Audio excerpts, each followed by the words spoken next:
Do you want ladies first? Sure. My name is Samantha Schilling Robinson. I am the Vice President of Business Development at SongTrader. I've been at SongTrader for 4 years and about 16 years of experience in synchronization, rights management, music supervision, and with a focus obviously and mostly in audiovisual. Michael? Hi, my name is Michael Lau. I'm a veteran of the music industry for over 30 years. I started my career, as a graduate of Berklee College of Music. And first half of my career, I was a music supervisor and composer. Some notable things that I've worked on would be two Olympics for CBS, Courage the Cowardly Dog on the Cartoon Network, a bunch of projects for Warner Brothers Animation, and so on and so forth. And then halfway through my career, I was asked to join Warner Chappell to sort of help rebuild the area that services music to advertising and video games. After about 7.5 years there, I was asked to join and be a founding member of the indie publisher Round Hill Music, which I spent the last 10 years overseeing operations as the CEO, CTO, and that also includes overseeing the synchronization and creative rights management as well. So, Sammy, I guess we can start with, from your perspective, from when you started in the industry, from where it is now, what do you think the major changes and trends, or lack thereof changes, have occurred in the world of audiovisual and bringing music to audiovisual? That's a very interesting question, which I'll ask you as well after I'm done answering, because we both come from a very, very similar background. And especially with my Latin America experience and your experience as well with Round Hill and Europe, I think that there has been a lot of changes in the world of audiovisual as well as rights management, even from when we first started and music by the pound was such a big thing in our industry, and now it's much more on the original side, as well as retitling. When I started my career, I just remember us retitling everything. It was like the name of the song underscore and then the initials of our company, and how that practice has had such an impact in rights management and collection and catalog assessments and valuation. So the whole industry as a whole has really matured in a way that I'm really excited to be part of today. And one of the sectors that I have organically focused on, just by the need of the industry and having such a fantastic relationship with Latin America as well as countries outside of the US, is neighboring rights. So for the last few years, I have focused majority of my time collecting performer rights for neighboring. And not only that, but also kind of paving the way on how to collect and how the society relationships work in this ecosystem, and how do we protect and continue to create revenue for our performers and clients that have their sound recordings, or the sound recordings that they have worked on, because majority of them do work for hire, how they can monetize in both radio and audiovisual. So that has been quite a fascinating and difficult transition from the publishing to the master, not because of limitations of expertise, but mostly because the industry does not understand neighboring rights as a whole.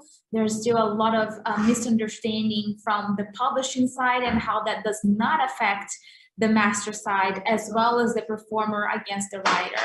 So it's been quite a fascinating transition, and being part of such a vertical of our industry that has been around for so many decades, but simultaneously has not been talked about or explored enough. So Michael, do you want to talk a little bit about like your experience with the publishing and how you feel how the neighboring rights has also kind of impacted that from your experience and your perspective? Ooh, that's a big question. Yeah, I mean, up until a few years ago, especially neighboring rights with regards to publishing, it was like, what is the, I guess the question is like, what is that? And I think that, you know, there's still a huge learning curve that is happening in the industry right now, with organizations like IFR that have popped up to help that educational part of it.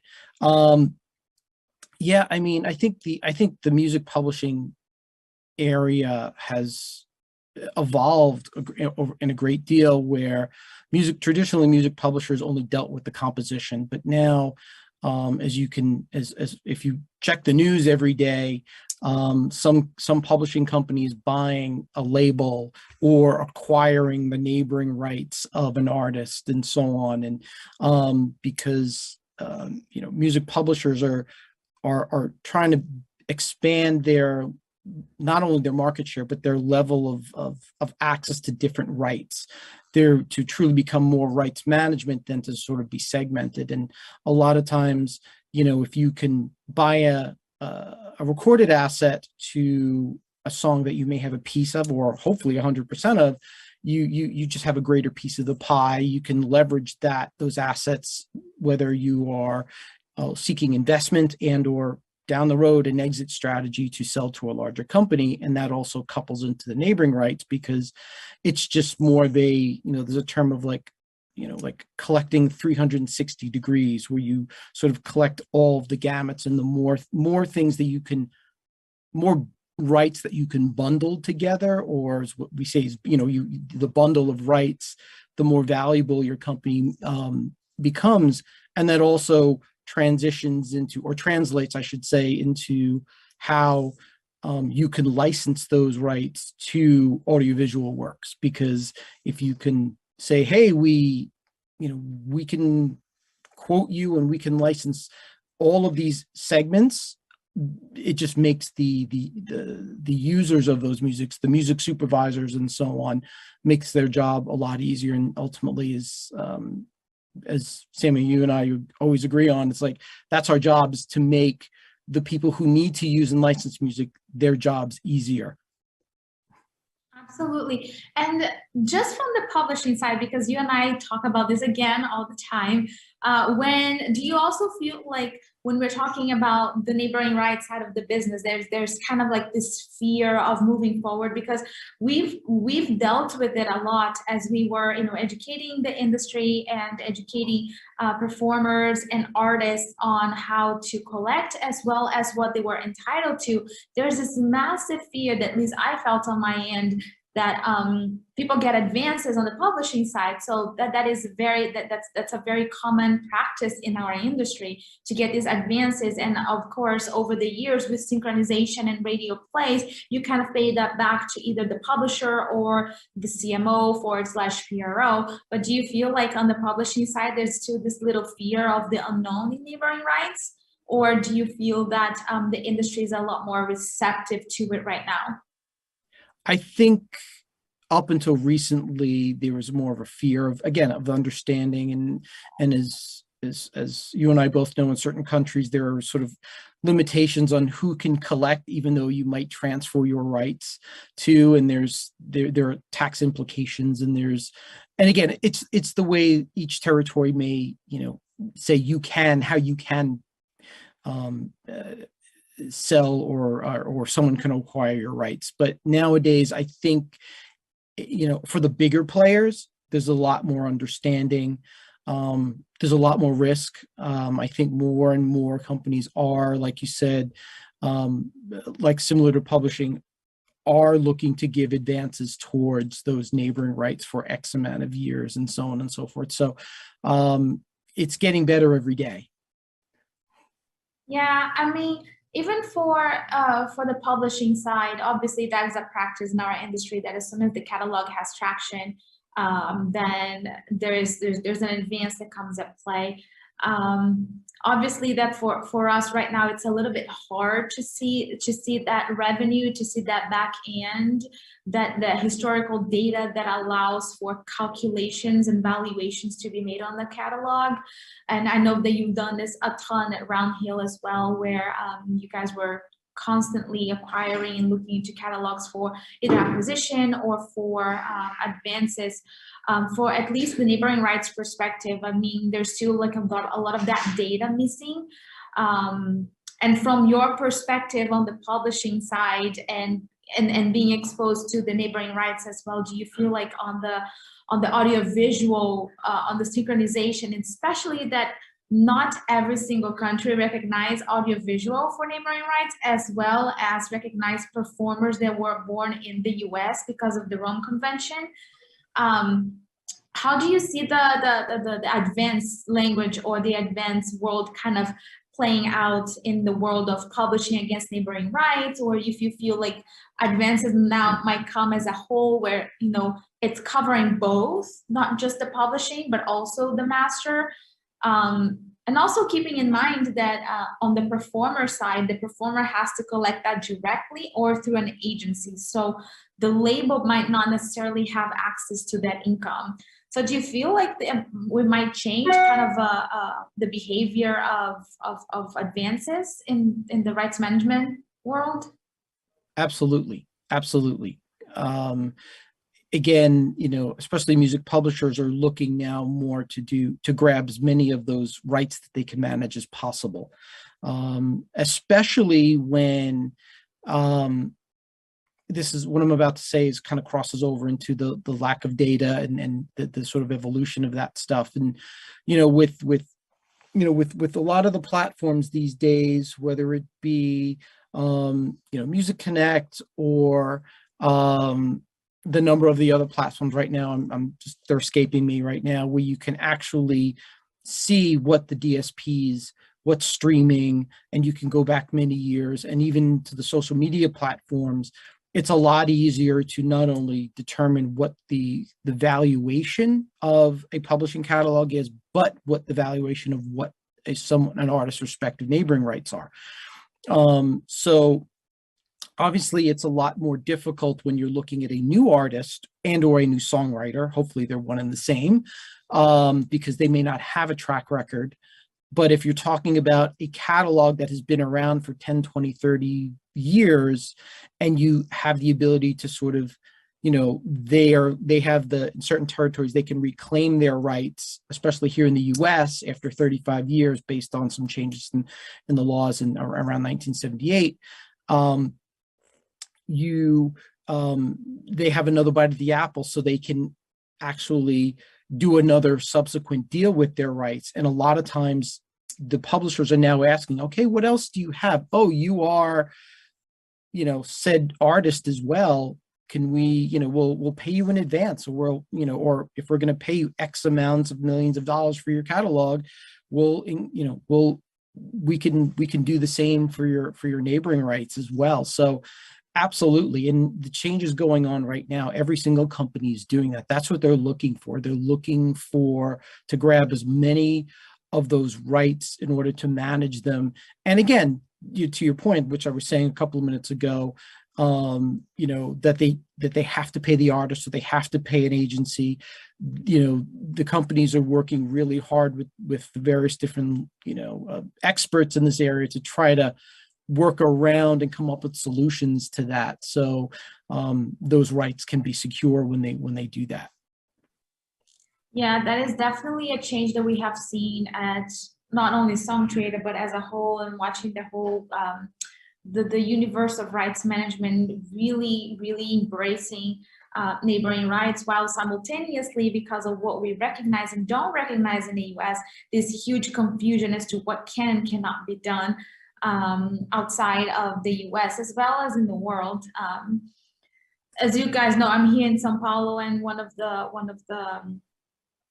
the agenda items here is to not only continue working on expanding those services for us, but how do we get better at forensically identifying and really bringing value to the industry on that front? Because like you said, Michael, the lack of data, and perhaps not necessarily lack of data, but incorrect data just being fed into systems all over the world just makes the job so much more difficult to identify, to collect, to claim, because it's just missing data left and right, which then brings us to the MLC.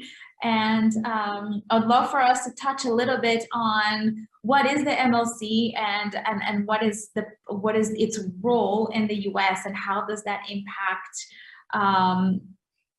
creators all over the world. And I know that you are very involved with the MLC, so if you could give us a little bit of feedback and just a quick overview of what this entity does and how important it is. Wow, that's going to be pretty hard to sort of consolidate in a couple of minutes, but I will do my best. The MLC stands for the Mechanical Licensing Collective. The Mechanical Licensing Collective was something that was mandatorily established under the Music Modernization Act that was passed a couple of years ago to help solve the problem for creators to properly get compensated by the digital services providers, i.e. Spotify, Apple Music, YouTube, and so on and so forth. So hopefully that could be enough of a sort of a background on that.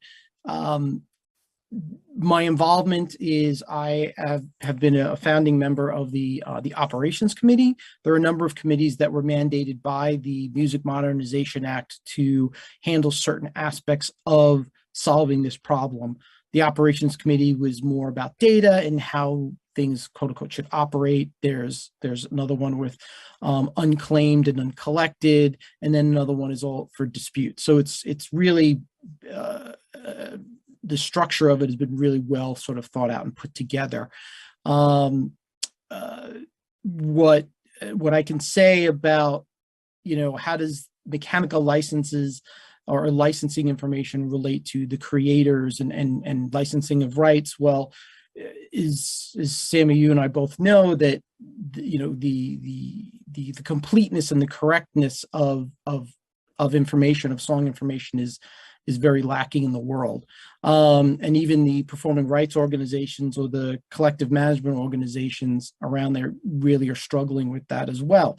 So the MLC is really the first organization based on the mandates under the Music Modernization Act to have a transparent database so people can not only see what is in there, they can also make claims against it and correct that data as well. And anybody can do that, anywhere from a big publisher to a self-published songwriter who may have music that is being played on Apple Music or Spotify and so on. The benefit of that is that, the hope is, or I should say my personal hope is that at the end of the day, whatever that might be, we have a better data set that we can use so folks that want to license music can utilize that data to determine who owns what pieces of that music. Especially in today's day and age, if, as you know, but as I'm not sure folks who are watching this realize that the transactions of catalogs and rights in general, neighboring rights and master rights and so on, is at its largest right now than it's ever been, because people are getting their rights back. And with majors like Universal and other publishers spending hundreds of millions of dollars for catalogs that you see every week. That data has a habit of not being updated as quickly as the industry needs it to, or the folks that are choosing to need to license that music that it needs to. But what the MLC does, because it's open and because it's transparent, my hope is that it will be updated quicker as well.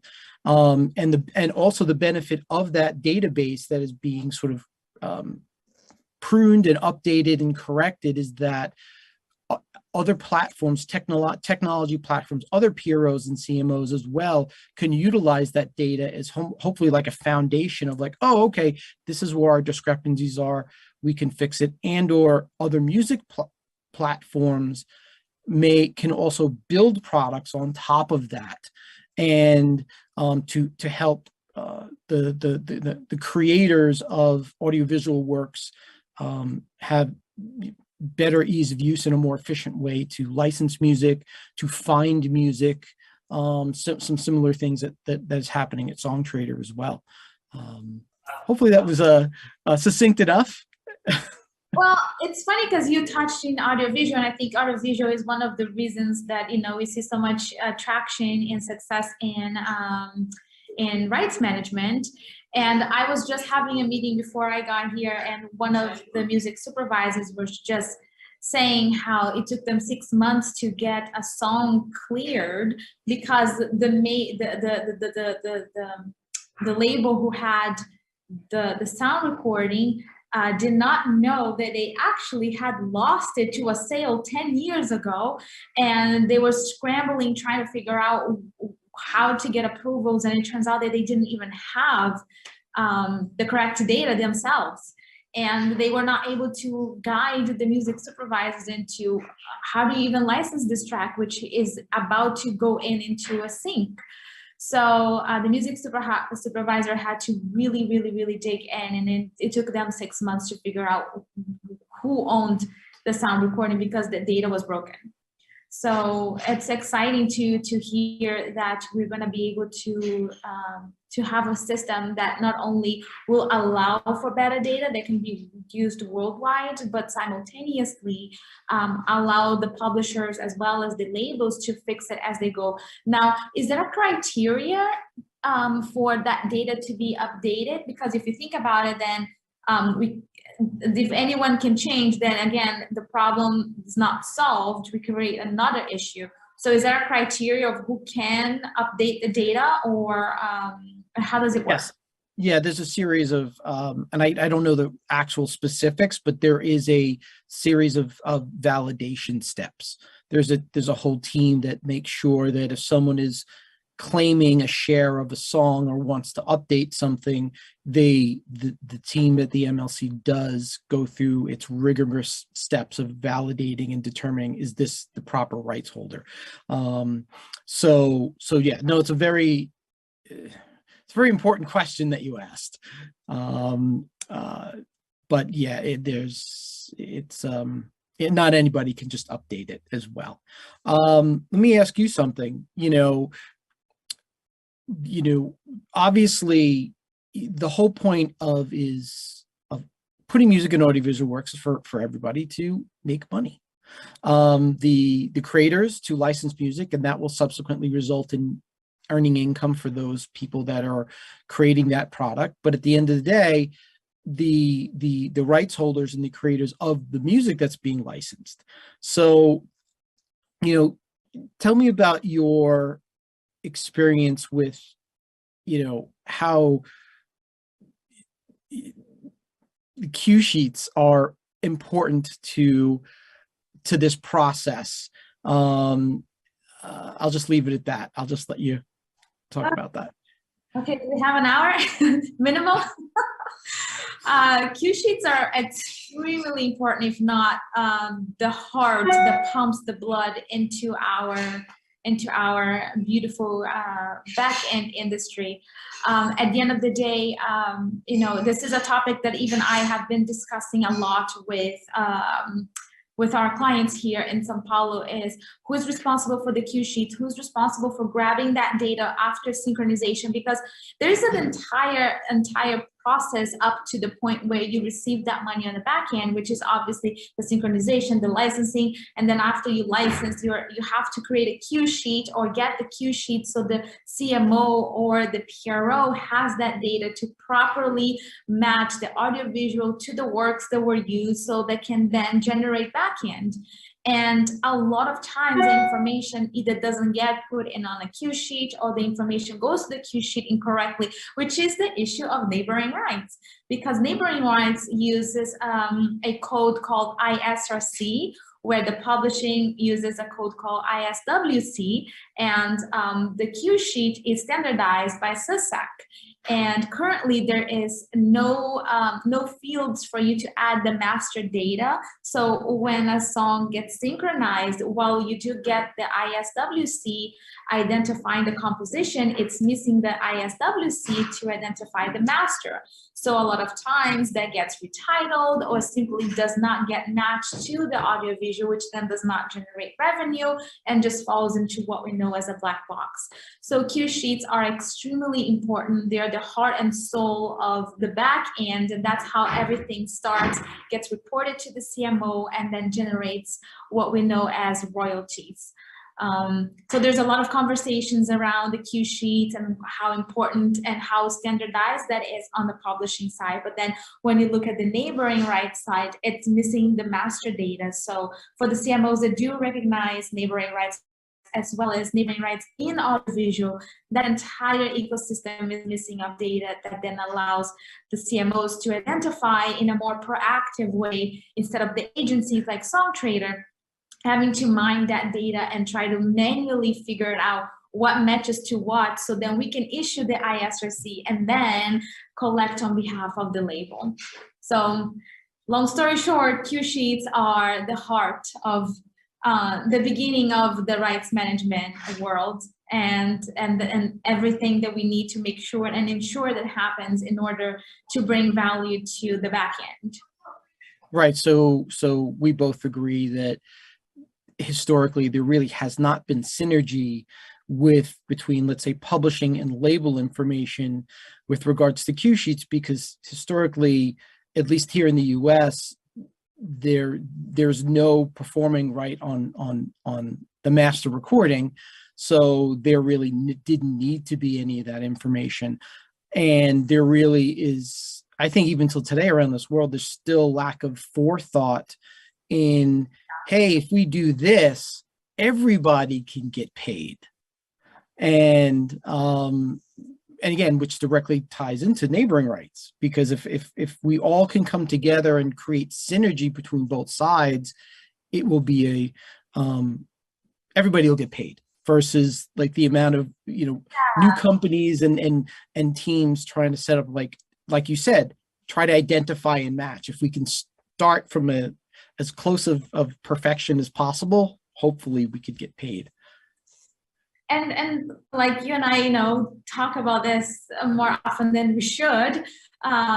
It's the publishing and the neighboring there, and the audiovisual world, and the front end and the back end. These are not silos. This is actually, this is part of an entire ecosystem that is extremely important and very healthy and wealthy.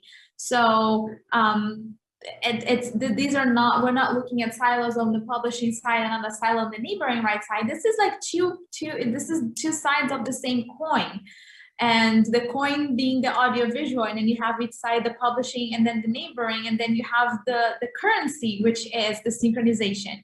So this is all part of an economy that somehow, because of lack of understanding and perhaps even how the industry works, sometimes it's looked as a silo, but then like we go back to the cue sheet. Cue sheet is the heart of everything. So without the ISRC data for the master side, then we cannot identify that sound recording, the audiovisual that has played perhaps in Latin America or in Europe or in Japan. So it just, this is a much deeper conversation that requires a lot of heads coming together and really advocating for a more unified system, just all together. Right. So on that note, I know our time is running out.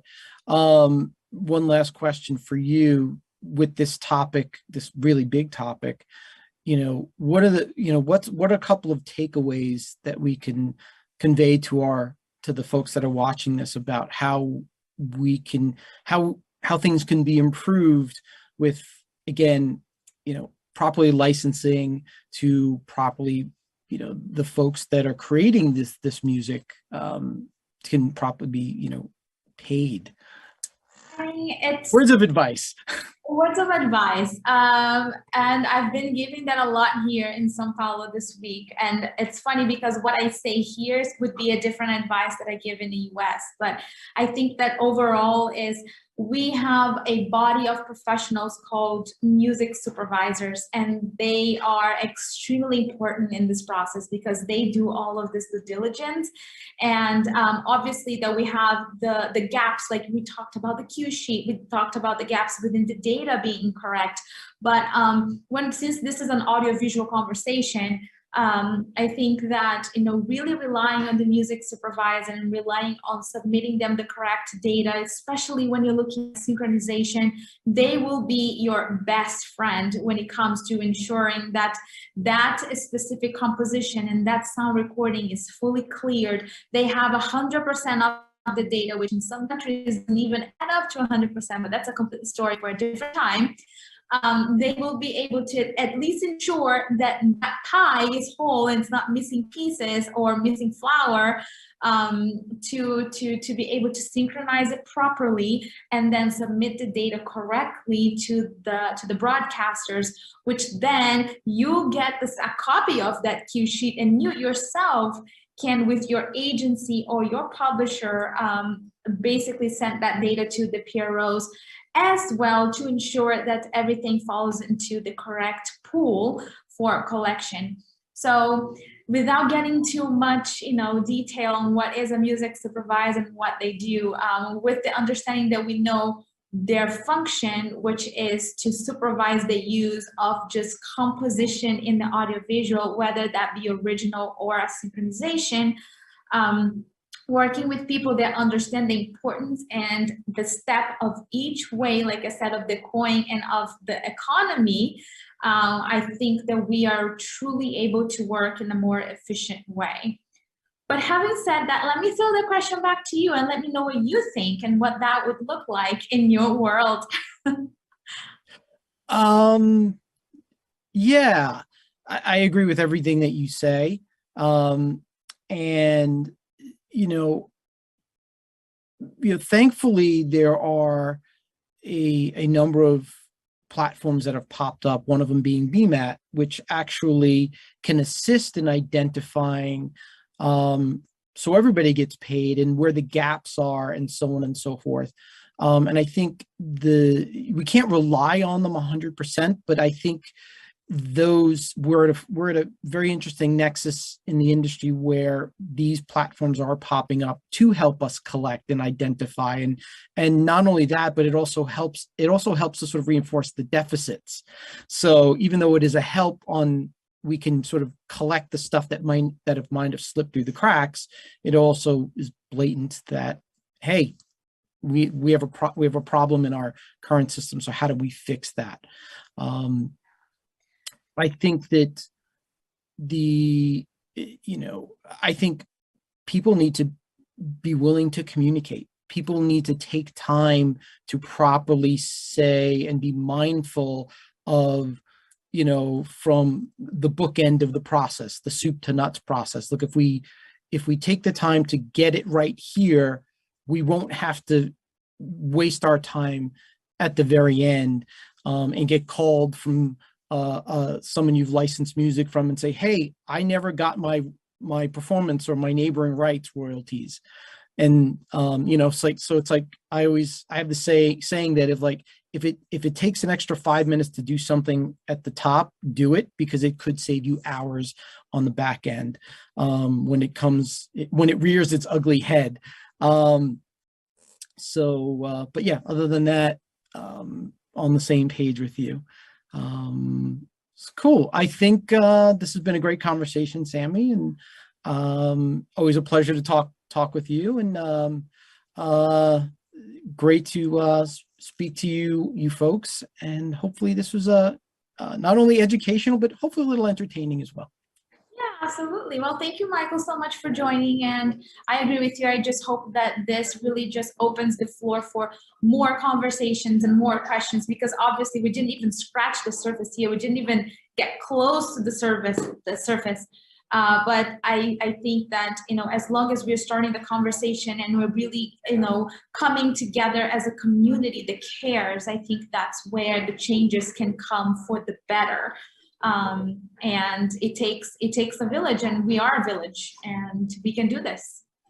Yep, exactly. You've with that last statement, I think you've said about or hinted to 4 or 5 song titles that, let's make the world a better place kind of thing. Yeah. So, well, thanks again, and So much. see you soon.